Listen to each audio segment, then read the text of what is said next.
Well, Hi there. hello. We've come back for another wacky, zany adventure in The Amazing Digital Circus. I'm X. And I'm Z. And we're two generations, and we're getting along and stuff, and it's kind of nice. And how do you look more 80s than I do? I was going for a more purple theme, because I like a particular character. I wonder what character that would be. I have no idea what you're talking about. Well, lucky for you, these two episodes, 5 and 6, Yep, a lot about center him. a lot Yeah. on Jax. My two favorite episodes, actually. I confess, I had to watch episode 5 twice, because so much was going on that my mind was just...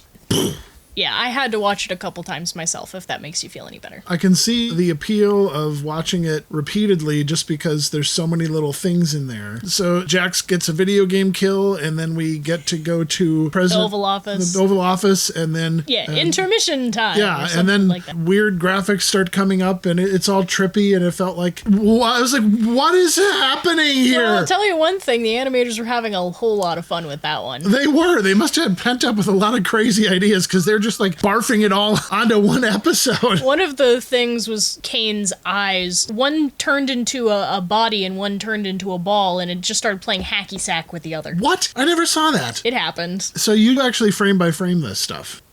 Oh, I see. All right. Ugh. It's just how it's presented. It hurts my head. There's just Well, so much... to be fair, it hurt my head the first time. That's why I had to watch it multiple times. All right. But so many random things were just like, what? And then what? And then, and then what? I think one of the heads was the disappearing guy. That was funny. It just, Oh, it shit. just. Well, he wanted to order a drink, and then poop, and then Pomni's like. I appreciate that, because when they go into the deeper moments and then they follow up with something like that, that is a good storytelling technique, because you can't just stay under that. If you don't mix up the tone, it's all depth and sorrow and somber. And I think that's what happened with the Gremlins movie. The girl was just talking about her backstory all Oh, of yes. a sudden. And it's just like, wow, you really brought it down. It's the famous Christmas story. Like, and it's a running gag with that movie. It's like everybody thinks she's such a downer. Like, Chill out for just a bit. this one definitely gave each character their due. Yeah. The biggest reveal of all of that was in the like film noir Yeah. bar scene, which I appreciate, because everything's black and white, and even they are black and white, but then there's tinges of color around them. So I thought the animators... I love that. That's such a it's cinematic. I love it. The fact that they did so many different themes and everybody's dressed up in different costumes for their different adventures and all that. It reminded me of a series on Netflix. It's called The Midnight Club, and you might want to check this out. The premise of the series is that there's a bunch of young adults or teenagers, and they're in essentially a hospice. They're going to die. But in it, they have a meeting at midnight when they're not supposed to be out of their rooms to tell each other stories. In multiple episodes, they have them going on different adventures, and one of them was a film noir one of them was a horror movie, one of them was cool. I wish they would have finished that series, so that's the bummer. I guess I'm appreciating more in the Digital Circus how it really is dealing with serious personality and traumatic psychological things. These people are real, and they act real. You can see their little twitches and little movements and mannerisms. They're different from each other. It definitely starts to grow the more that the animators grow too, so that I definitely appreciate that.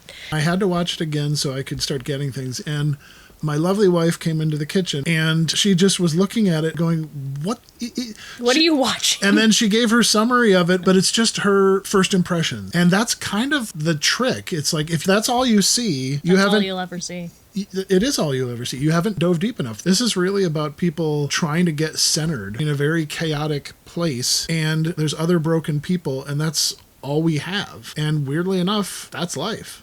Yeah. Sometimes when you have another broken person with you, you're able to heal a whole lot more than if everything was just fine. We learn a lot more about them. We learn that Pomni worked as an accountant at a supermarket. Yes, she's got a whole life outside of the audience.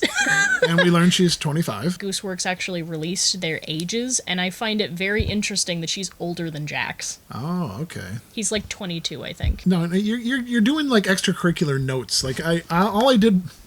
Oh, you're happy about this. Mm-hmm. See, I grew up in a time where you didn't have to read a manual when you were watching your show. So, But what if you really want to nerd out? when I When I watched the A-Team, I didn't have to go to like Substack and like read documents. But I can read Arabesh and Star Wars. Well, that's true. So I get brownie points there. You do. Then we've got Ragatha. Yeah. Who Poor tells Ragatha. Okay, just because I like Jax does not mean that I hate Ragatha. Just the opposite, actually. I think that they are two sides of the same coin, and they are dealing with a very similar situation very differently. He's dealing with it badly. She's dealing with it by people-pleasing. Neither of those things are good, but they're pretty much the same to me. I just care more about Jax's story because I think that if he were redeemed, it would be more powerful. On a rich farm, she did not get along with her mother. Her mother was berating her. I thought she said braiding. No, berating. Oh, okay. All right. Well, that makes more sense. Twisting her up into... See, well, Ragatha the hair, you see kind of... she is a Raggedy Ann doll because she is willing to get beat up a lot. Zubul, she was a former bartender and a tattoo artist. Yeah, which I thought was kind of cool. It kind of adds to her, like, chill nature, you know? Right. And then Jax is trying to peg her, and so he thinks it's funny that she checked a couple boxes in his preconceived notion of who she was. Yeah. Who else is there?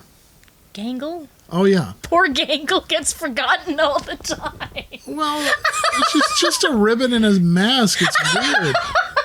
I didn't really get much out of her this time. She went to school to do art and she gave it up. I'm sort of getting another reason why this is popular. There was a period of time where we had something called dark animation, where it wasn't animated stories that were happy, silly, funny, all Disney. But you had stuff that was dealing with some pretty dark stuff. You know, one of them is Prince of Egypt, which is a beautiful, beautiful. Prince of Egypt is gorgeous. If you haven't seen that movie. But it's dealing with some pretty deep issues, some historical ones. You had, you know, weird, crazy things like Paranorman, box trolls, but they were also pretty dark. What was the other one? It was called Nine, I think it was, with this rag doll. Oh, yeah, I remember that one. Yeah. Yeah, I think my brain just blocked it out as a child, but every single time I get brought back, I'm like, oh, yeah, that one. But we had it was really good. Yeah, they were exploring that, and I think Digital Circus sort of picked up where the void was. Yeah, it looks like all the trappings are on the outside, they're all colorful and all the rest of that, but honestly, you're dealing with some pretty dark stuff. I just like those themes. Another one was Jax's Tale. Oh, all right. They were in the Gazing at Starland, Yeah. which was a brief respite from all of this nonsense. Jax is saying, well, you know, in my tail, and it's just like,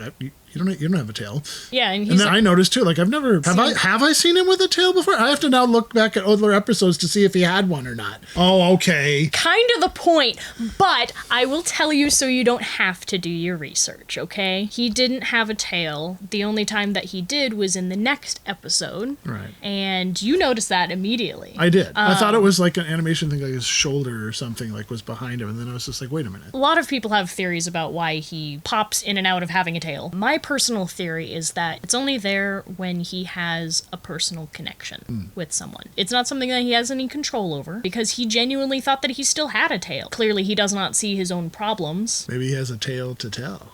Ha, ha, ha. But once he started to get closer with Pomni, then all of a sudden his tail was there. And you see that they call attention to it when he has, like, his panic attack. I think that that's them kind of wordlessly saying, whatever it is you're running from, it's still behind you. Ooh. Yeah. Or you could be just making that up.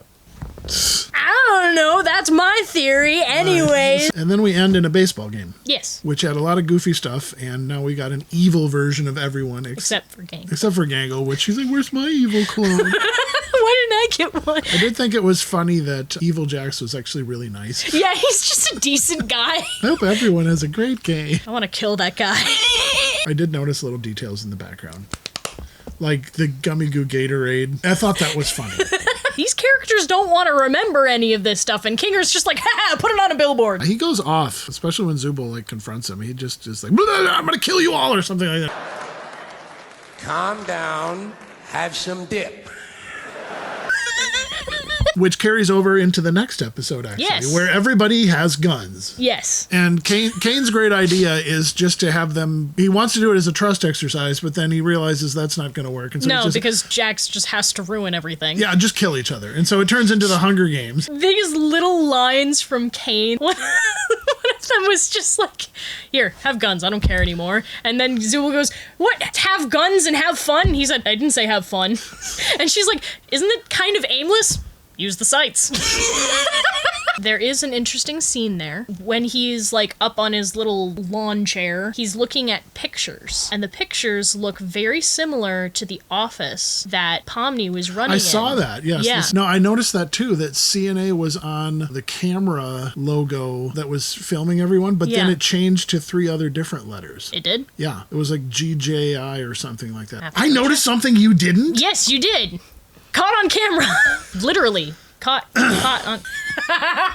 on the gun that Pomni was holding. I was looking at that, but I couldn't read it. Cain and Abel. That was a biblical reference. Yes. So, you know the ringmaster's name is Cain, so that means there probably must have been an Abel at some point. But he did. Possibly. So in the intermission time, you had to show me it twice. Jax runs down the hallway and then he stops at a door of a character I haven't seen before with an X on it. And I do remember Ragatha apologized to Jax about bringing up some bad thing that happened in the past. And I think it's got to be related to this character, right? When they were stargazing, Pomni said, "Do you have any real friends?" to Jax. Yeah. Ragatha said, Not anymore. when he was looking at those doors, one of them was crossed out and it was cough mode. So if they're crossed out, then that means they've abstracted. He must have known the frog character. He knew them both. When Ragatha said not anymore, she was talking about him losing his last friend. Ragatha and Kinger team up, but they're not like... Not the best duo at all. And then Gangle and Zubul team up. Gangle's got a weird fixation on getting a Tommy gun. She just wants to run around maniacally shooting. But the focus is really on Jax because Pomni is there with him and he's actually giving of himself a bit through it, which was surprising because he's usually Never done that before. just, yeah, he's so jokey and all that. Everybody's shooting everybody and it's all wacky and zany and ridiculous and it's all a video game. But Pomni's wrestling with the morality of it because she's like, I don't want to hurt my friends. And Jax is just like, oh, nothing matters. There's no morality here. She kind of decides to go along with it. Ragatha was concerned that Jax was corrupting Pomni. That was an interesting kind of thought from her. I think that it's mostly because of her people-pleasing tendencies that, unfortunately, because she overdoes it, she accidentally pushes people away because she's not being genuine enough. And Kinger really leans in to ask her to talk about it, and she's very hesitant. She finally just shares her heart. He asks her, do you hate yourself? And I think she does. That's a pretty hard thing to admit or deal with. I'm sure a lot of the people that watch it, if they're dealing with their own issues and their own trauma, you can really identify because we're all insecure. Ultimately, if we were really real and honest, we would have those reflective moments. And that's the danger of social media, the endless stream and just scrolling. It distracts you from what you're actually feeling. Science actually shows that you become less empathetic by emotionally responding to a lot of things. You're denying yourself dealing with that stuff. Now, you can go too far the other direction where if you're so self-involved and introspective, you can kind of go into your own rabbit trail. The other lesson, I think, from this series is that, you need to pour into other people. You might be dealing with something, but so are they. And if you pour into them... and they pour into you. You can get through things. Yeah. And I really appreciate that about this series, is that that's kind of the point. Which, trust me, when I first started watching this, I never thought it would get anywhere close to that at all. But I'm appreciating that because there's a reason why this is so popular. But I think it's because it's processing those ideas, and honestly, no other media is doing that. So it's fulfilling a void. There's a need, and it's filling it. So Pomni's getting to Jax, and it seems like they're having real moments together. This is something that I really want to emphasize. The change only happened after he went blank looking at his friend's doors. Yeah. Right then and there, he just recognized, I could lose another. We're not doing that anymore. And he's hyper protecting himself. Yes. Yeah. To the point where he's just not acting like a human being anymore. And he really dug into her. You thought something was affected, but he totally turned around. He basically just hardcore gaslighted her. And that was not cool. No, it wasn't. She just is sort of left to deal with that. What would you do if I abstracted tomorrow? You could see his shoulders slump when she said that. Oh, I have to let go of that emotion now. I'd forget about you. I'd forget about you. That is such a bold-faced lie, my friend. Dude, don't do that. That's so mean. It's cruel. And so you're just left to sit with that, knowing that Jax is truly unfinished business. We zoom in on the faceless mannequin guy, hanging out. Oh, that was that was interspersed between right, the but episodes. I don't know what that is. It's called foreshadowing. So we get to the favorite character awards, which isn't about anybody's favorite character because it winds up just being about Kane. Kane wants it to be about Kane. So it is. But Jax does have a real breakdown moment in the bathroom when he decides to just retreat. And then he comes back. After the disappearing guy. Right, after the disappearing guy. But he comes back changed, and Pomni senses it. He just comes back all do-do-do, just like, oh no, what are you doing? And then Kane gives himself an award, and that's... Well, no, he assumed that he won. Oh, that's right. And then nobody voted for him. Because he's a random jerk. Yes, he is. But there were 2 references in this one that just shows, yes, he's really an AI. One of them was when he tried to check the votes at the very end, Yes. and his eyes glitched red and blue. And that is a reference to I Have No Mouth and I Must Scream, because in the poster, one eye is red and one eye is blue. Oh, you were mentioning that before. And the other one... was Zubul talking about... He's been checking up on my room, and whenever I don't answer, he starts singing Daisy Bell. And you Which know exactly... I'm like, Daisy Bell, that sounds familiar. And Yep. then later in the episode when they start singing it. Jax and Pomni are singing Daisy, Daisy. Daisy, Daisy. So glad that song is so old we won't get hit by copyright. Yep. But yes, that's an iconic song, and if you don't know where it's from, it is from Stanley Kubrick's 2001. It's also Space from Odyssey. Stanley Kubrick's 2001. He has a lot of and these. also from Stanley Kubrick's 2001, because that's what Hal, the evil AI, is singing. And do you know why he's singing that? In the movie or in the show? Both. Because that's his original programming. That was the first song ever sung by a computer. Oh. So that's the reason why they added it in this movie. Well, and I knew that's the that from reason- this. I didn't know that that's what they had it in the show. It's both. It's a reference to both. So Kane is actually Hal. Well, I don't know what you're implying. Listen, I'm a good AI. There's no such thing. I made it through another couple episodes. These are so dense, I almost think that they should be an episode like per video. Each one, but yeah. We only have so much time. We But have the next 2 episodes, and then we're going to see the finale. everybody's waiting for that one. Oh, yeah. I knew that there were some comments that said he's not ready for episode 8. I've heard that more than once, so that Yes. frightens me. Oh, and you're laughing too. You're and it's I've not already seen it. It's- You're just joining in. Oh, great. So for my next scheduled mental breakdown, please go to a future video. If you enjoy this maniacal nonsense that we're going through, please like And share and subscribe. And we also have a Patreon and stuff. if you want to support us there so we can get some creative stuff going, a short Yep. film, a documentary, If story. you just want to help us in general. We would very much appreciate it. I guess I'm still in, and you're still purple and pink. I had to be themed. My boy was on screen. I'm X, And I'm Z. and we're out of here. No, there is no exit. You can't leave. You will be here forever.